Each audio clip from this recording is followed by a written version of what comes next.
राह में कांटे इतना न बिछाए कोई, राह में कांटे इतना न बिछाए कोई, हम रूठ जाए खुद से इतना न सताए कोई, हम रूठ जाए खुद से इतना न सताए कोई। दर्द के कानून में आंसू की हद होनी चाहिए, दर्द के कानून में आंसू की हद होनी चाहिए, आंखें ही बह जाए इतना भी ना रुलाए कोई। जोहार, आदाब, नमस्कार, मैं जुबैर अहमद। आज की जो मैं कहानी आपको सुनाने जा रहा हूं, आज की कहानी है एक राजा के 12 पुत्र की कहानी, 12 बेटे की कहानी।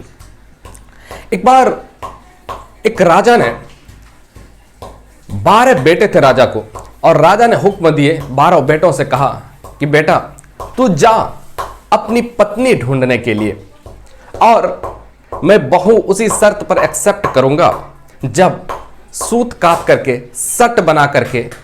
पहना करके तुम्हें दिखाए एक दिन में, मैं उसी को बहू एक्सेप्ट करूंगा। घोड़े मिलते हैं और घोड़े पर बैठ करके 12 बेटा निकलते हैं पत्नी खोजने के लिए, अपनी दुल्हनियां खोजने के लिए। उसके बाद चलते हैं, रास्ते में जो छोटा पुत्र होता है, उस राजा का जो सबसे छोटा बेटा जो होता है, 11 भाइयों ने सलाह किया इसको कहां ले जाएंगे, इसको रहने देते यहीं, सब हम लोग चलते हैं अपनी बीवी खोजने के लिए। उसके बाद वहीं पे छोड़ देते हैं और वो 11 भाई घोड़े पर बैठ करके चला जाता है। और ये बेचारा छोटा था, ये कहाँ जाए, ये घास पे बैठ करके रो रहा था, घास पर बैठ करके रो रहा था, रोए जा रहा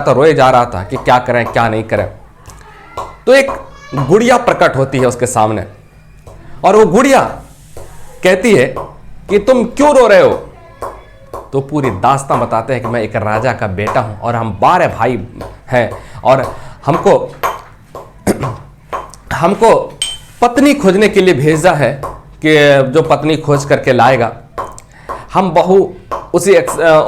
शर्त पे एक्सेप्ट करेंगे, एक दिन में सूत काट करके सट बना करके दिखाए तो हम उसी तरह से उसी लड़की को हम अपना बहू मानेंगे, अपने उसी लड़की से अपने बेटे का विवाह कर देंगे, अपना बहू मना लेंगे। तो ये लड़का कहता है अगर तुम ऐसा कर सकती हो तो मेरे दरबार में मेरे अब्बा के पास चलो। तो घास की गुड़िया जो थी, घास की गुड़िया कहती है कि मैं यहीं पर रहती हूं, इसी घास की गुड़िया पे मैं यहीं पे रहती हूं, और ये तुम कहते हो तो मैं तुम्हारी मदद करूंगी, बना दूंगी। ऐसा ही होता है, सूत काटते हैं, सट बनाते हैं, और एक दिन में सट बना करके जब जाते हैं राजा के दरबार में पेश किया जाता है, तो राजा बहुत खुश होता है, बहुत खुश होता है, और राजा उनसे विवाह करते हैं। तो वो छोटी सी गुड़िया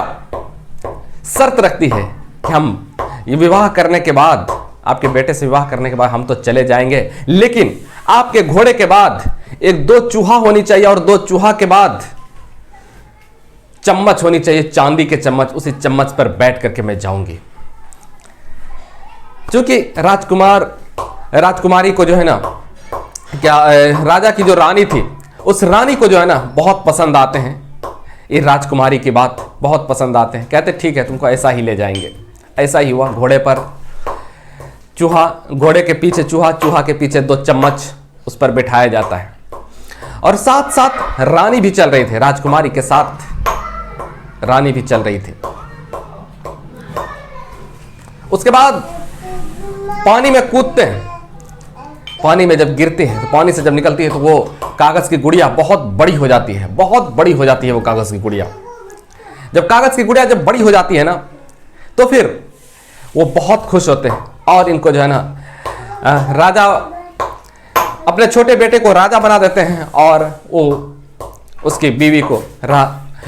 को रानी बना देते हैं, राजगद्दी इनको सौंप देते हैं। उधर वो 11 बेटे आते हैं अपनी अपनी बहू लेकर के, ना तो उसको कोई काम आता था करने के लिए, ना उसकी शकल अच्छी थी, उन्हें दुत्कार करके भगा देते हैं वहां से, और कहते हैं, और फिर इसकी बेटे की तारीफ, अपने छोटे बेटे की तारीफ करते हैं, कहते हैं कि देख कितनी सुंदर लेकर के आया, तुम लोग कहाँ से लेकर के आ गए।